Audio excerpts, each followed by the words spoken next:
My fiancée sent me a message. She meant for her mom. Don't worry, once he pays off. Best read it, it happened on a Tuesday. I was in my home office wrapping up some work when a notification popped up on our shared tablet. It was a text message, synced from my fiancée Claire's phone. We rarely use the tablet. It mostly just sat on the charger, but for some reason I glanced at it. The message was from her mom. Her mom. Any luck getting him to talk about the loans? And then a new message. From Claire. A reply that just popped up right as I was looking. Not yet. He's avoiding it. But don't worry, I'll get him to agree before the wedding. Once he pays them off, I'm gone. I just stared at it. The words didn't seem real. It was like my brain just refused to process them. I run my own architecture. Firm. My entire life is about details, about how things fit together, and this one sentence just took a sledgehammer to the entire structure of my life. Gone. Once he pays them off, it wasn't a joke. It wasn't a misunderstanding. It was a plan. A cold, simple, brutal plan. My first thought was just white-hot rage. I wanted to pick up the tablet and throw it through the wall. I wanted to walk into the living room where I could hear her laughing, at some show on TV, and just unleash hell. But then something else took over. A weird, icy calm. This wasn't something you scream about. Screaming is what you do when you're trying to save something. This thing was already dead. All that was left was the demolition. I took out my phone and took a picture of the tablet screen. I emailed it to myself. Then, I went back to the message thread on the tablet and just kept scrolling up. She'd been careless, so sure that her quiet, predictable fiancé would never think to look. It was all there going back months. A carefully orchestrated plot masterminded by her mother to get me to pay off her $150,000 in student loan debt from her art history degree. There were texts from her mom. I'm coaching her on what to say, how to act. Don't be aggressive about it. Make it about our future. Tell him you can't feel settled until you're both Debtree as a team. Cry a little if you have to. He'll feel guilty. And Claire's replies, he's so focused on the wedding planning. It's the perfect distraction. I almost feel bad sometimes. He's a good guy. Followed by her mom's reply, don't feel bad. Feel smart. This is for your future, not his. The one that really got me was about what came after, but what do I do after? It'll be obvious if I leave right away. You stay for a year, make it look good, then you say you're unhappy, you've grown apart. By then, the money is gone. The loans are paid. You walk away free and clear. It's a perfect plan. A perfect plan. For 2 years, I thought we were building a life. She thought she was executing a heist. I closed the message app. I stood up and walked to the kitchen. My hand was perfectly steady as I poured a glass of water. She was still on the couch. "Hey, babe," she said, not looking up from the TV. "You okay? You're quiet." "Just thinking about a project," I said. My voice sounded normal. It was the calmest I had ever felt. She thought she was playing chess and that I didn't even know there was a board. She had no idea I had just seen the whole game, every move she was planning to make, and I was about to flip the table over. Update 1. The 2 weeks that followed were the strangest of my life. I didn't confront her. Not yet. Confrontation would lead to denial, fake tears, and promises to change. It would be messy. I don't do messy. I do clean, precise, and final. Thank you for all the comments on my first post. A lot of you said to play the long game, but I couldn't. Every moment I was in the same house as her felt like a lie. My plan had to be fast and brutal. First, I documented everything, every text message. I also started looking into our finances. She lived in my house. I paid the mortgage and all the utilities. She drove a car that was in my name. I paid for her insurance, her gas, our vacations, our dinners out. Her small paycheck from the art gallery was her fun money. My income was our life money. I had been supporting a parasite and she was planning to kill the host after one last big meal. My lawyer, a sharp, non-nonsense guy named Frank, confirmed my next steps. She has no legal claim to your house or your assets as a girlfriend. Your only vulnerability is if you voluntarily give her a large sum of money. The entire plan hinges on you agreeing to pay those loans. So, you're going to agree. That was the key. I had to let her think she was winning. I had to walk her right up to the finish line, let her taste the victory, and then pull the rug out from under her so hard she wouldn't know what hit her. So, I started playing the part. A few days after I found the text, I brought it up. We were making dinner. I sighed dramatically and said, "You know, I've been thinking a lot about what you said, about your loans, about us starting our life as a team." She turned to me, her eyes wide with fake hope. "You have?" "Yeah," I said, "and I don't want that hanging over us. It's my wedding gift to you. I'm going to pay them off." She burst into tears. It was an Oscar-worthy performance. She threw her arms around me, sobbing about how I was the most generous, wonderful man alive. She immediately called her mom to tell her the news. I could hear her mother's triumphant squeals through the phone. The fish had taken the bait. "There's just one thing," I added after she hung up. "I don't want to just wire the money. This is a huge moment for us. I want to do it properly. I want to have a dinner, a celebration with our parents.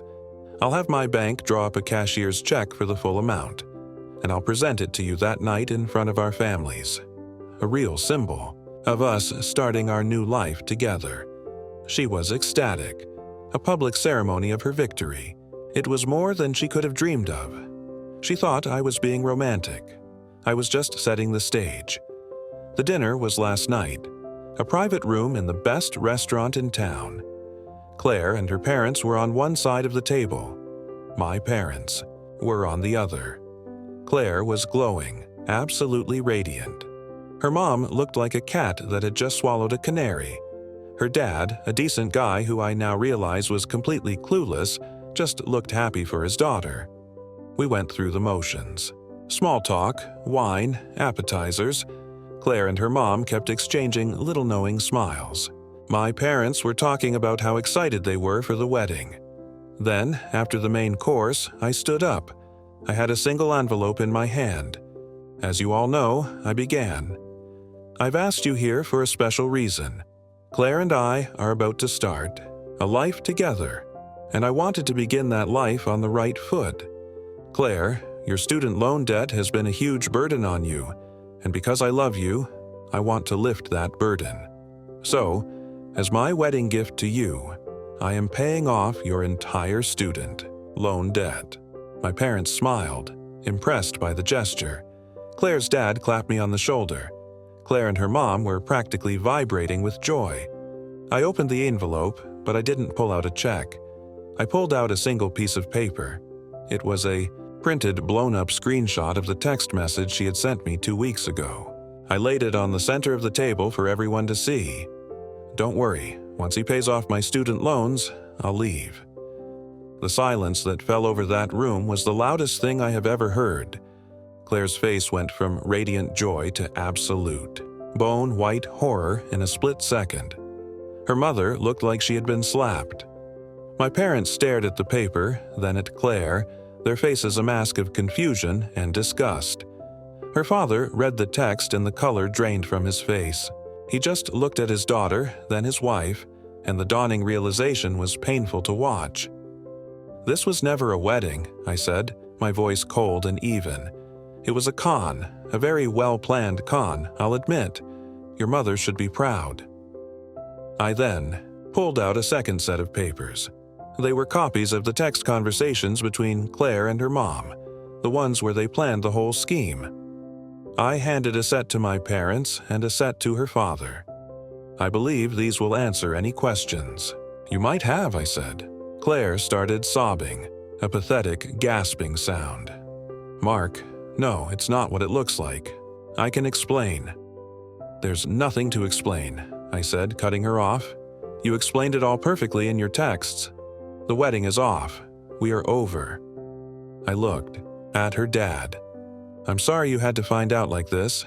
You raised a daughter, but your wife raised a con artist." Then I stood up. "Mom, Dad, let's go." We walked out of that restaurant, leaving them to sit in the wreckage. The fallout began before I even got to my car. A hysterical voicemail from Claire screaming and crying. Then a text, "You have ruined my life." My reply was simple.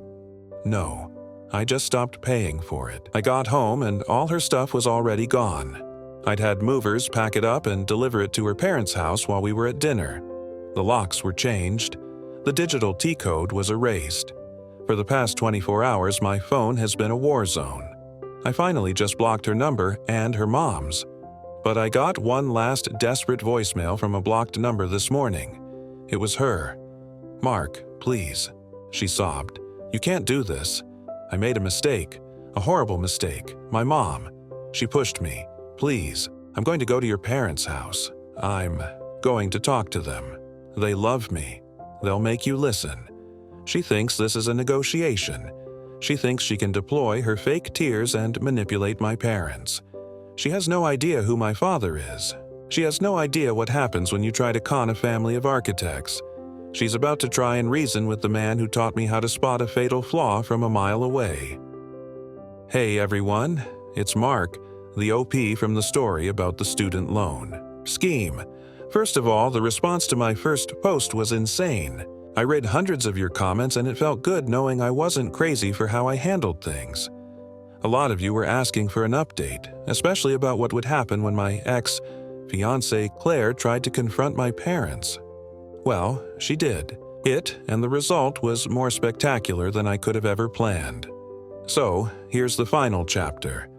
After the dinner, where I exposed everything, I went completely dark.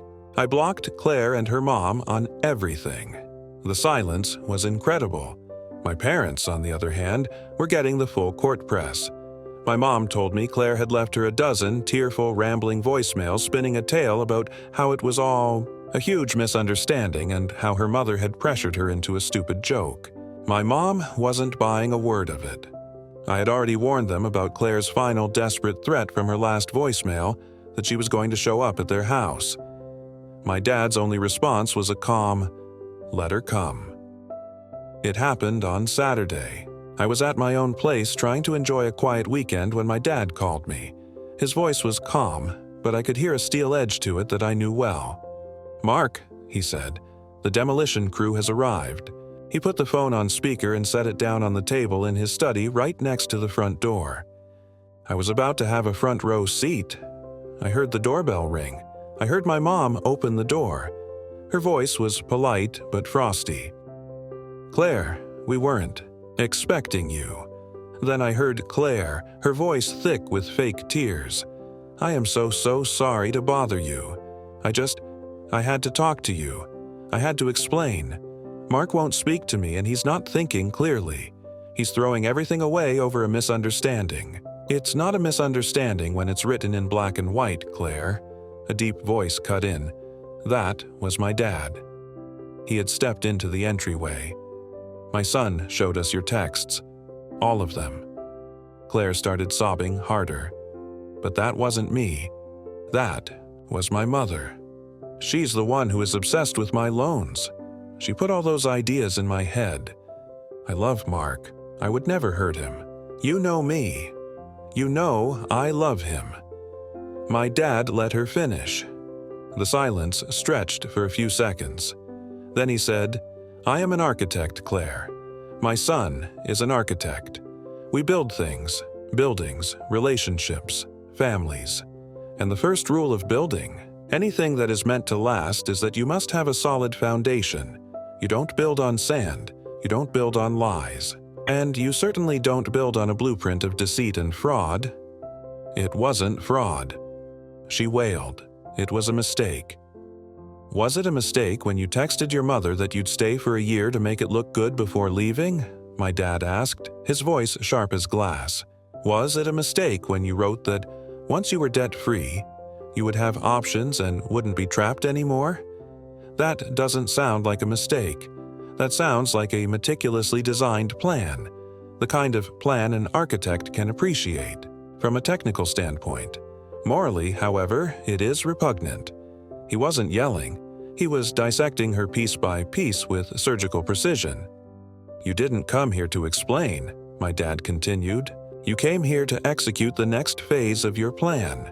You failed to manipulate my son, so now you are attempting to manipulate his parents. You see us as another structural weakness you can exploit, but you are mistaken. This family is not a house of cards."